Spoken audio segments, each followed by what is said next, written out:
사장이 가장 신임하는 직원에게 회사 경영을 통째로 맡겼습니다. 그런데 이 직원, 사장 몰래 회사 자산을 낭비하기 시작합니다. 그러다가 결국 꼬리가 밟힙니다. 사장은 그를 부릅니다. 해고야, 그동안 네가 관리한 내역 전부 정리해서 가져와. 그런데 놀랍게도 내역을 확인한 사장은 이 직원을 오히려 칭찬합니다. 왜 그랬을까요? 성경에 실제로 나오는 이야기입니다. 누가복음 16장, 예수님이 들려주신 불의한 청지기의 비유입니다. 또한 제자들에게 이르시되 어떤 부자에게 청지기가 있는데 그가 주인의 소유를 낭비한다는 말이 그 주인에게 들린지라. 주인이 그를 불러 이르되 내가 내게 대하여 들은 이 말이 어찌 됨이냐. 네가 보던 일을 세마라. 청지기 직무를 계속하지 못하리라 하니. 또한 예수님은 제자들에게 불의한 청지기 비유를 말씀하십니다. 그 전에 하신 말씀과 연관이 있다는 거예요.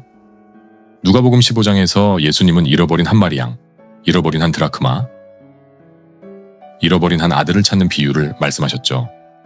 여기에 하나님의 마음이 있음을 밝히셨어요. 그리고 이어서 불의한 청지기에 대해서 말씀하십니다. 청지기는 주인의 재산을 맡아서 관리하던 사람이었어요.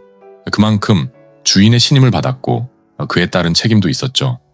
그런데 주인이 그가 자신의 소유를 낭비한다는 보고를 받습니다.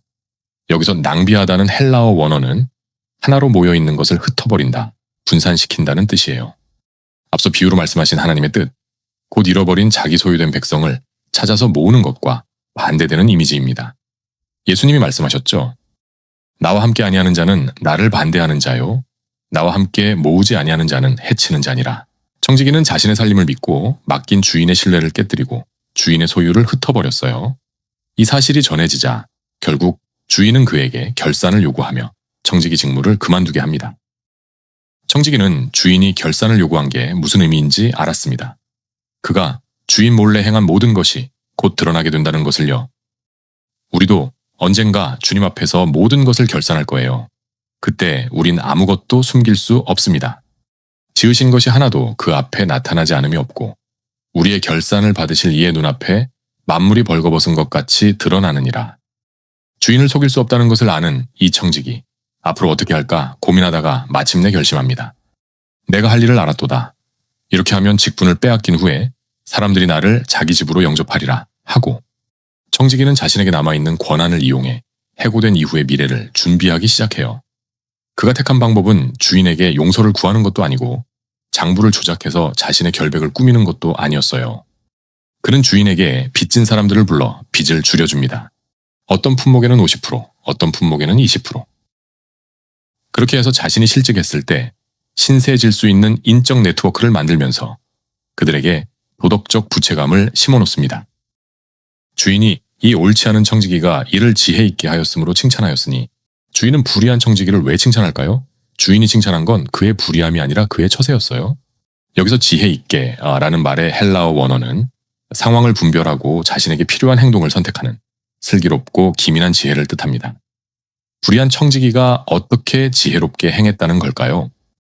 첫째, 그는 주인의 결산 통보를 심각하고 긴박하게 받아들였어요. 둘째, 그는 그가 잘못한 사실을 인정하고 도망가거나 애써 덮으려고 하지 않았어요. 셋째, 그는 결산하러 가기 전 그 짧은 시간에 자신에게 있는 모든 것을 이용해서 자신의 미래를 대비했어요. 넷째, 그는 빚을 탕감해줌으로써 결국 주인이 사람들에게 칭찬받고 동시에 자신도 환영받을 방식을 선택했어요. 예수님은 이렇게 말씀하십니다. 이 세대의 아들들이 자기 시대에 있어서는 빛의 아들들보다 더 지혜로움이니라. 세상 사람들은 잠깐이면 없어질 이 세상에서의 미래를 위해 현재의 시간, 돈, 재능, 기회를 아낌없이 사용합니다. 만약 영원한 하나님의 나라에 속한 빛의 아들들이 맡겨주신 시간, 돈, 재능, 기회를 하나님의 나라를 위해 아낌없이 사용하고 있다면 이 세상이 지금과는 좀 다르지 않을까요? 그래서 예수님은 이렇게 말씀하십니다. 내가 너희에게 말하노니 불의의 재물로 친구를 사귀라. 그리하면 그 재물이 없어질 때에 그들이 너희를 영주할 처소로 영접하리라. 여기에서 재물로 번역된 마모나스는 사람이 의지하고 섬길 수 있는 재물의 세력을 의미합니다. 흔히 맘몬으로 알고 있죠. 돈 자체가 악한 게 아니에요. 예수님이 불의의 재물이라고 하신 건 그 재물이 땅에 속한 것이고 없어질 것이며 사람들이 섬기며 불의하게 사용할 수 있기 때문이에요. 예수님이 불의의 제물로 친구를 사귀라고 하신 건 우리가 이 세상에 있는 동안 불의로 이용될 수 있는 이것을 어떻게 대하고 어떻게 사용해야 하는지 말씀하신 거예요. 불의의 제물을 추구하거나 이 땅에 쌓거나 욕심을 채우기 위해 쓰라고 하지 않으셨어요. 친구를 사귀는데 쓰라고 하십니다. 우리를 영주할 처소로 영접할 이 친구는 함께 하나님 나라에 있을 친구입니다. 주님이 애타게 찾아서 모으시는 그의 소유, 잃어버렸다가 찾은 그의 백성입니다. 이것이 우리에게 맡기신 지극히 작은 것이자 이 땅에 속한 남의 것인 불의한 제물로 주님께 충성하는 거예요. 그리고 이것으로 우리는 주님과의 결산과 영원한 삶을 준비하는 겁니다. 이제 예수님은 비유를 마치시고 결론을 말씀하십니다. 여기서 지극히 작은 것은 불의의 제물, 곧 이 땅에서 우리에게 잠시 맡겨진 것들이에요. 큰 것과 참된 것은 하나님 나라의 영원한 것을 가리킵니다. 작은 것 하나 제대로 관리하지 못하는 사람에게 그보다 훨씬 크고 참된 것을 맡길 수 있을까요? 그런데 이 충성을 가로막는 게 있어요. 바로 재물이 또 다른 주인 행세를 하려 든다는 겁니다.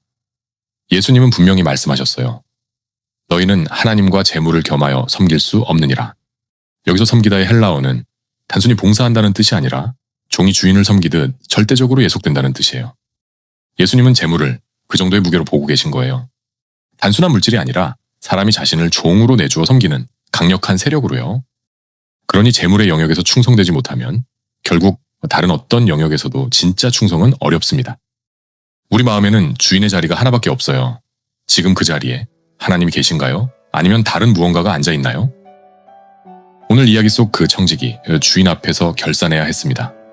우리도 언젠가 하나님 앞에서 결산할 날이 옵니다.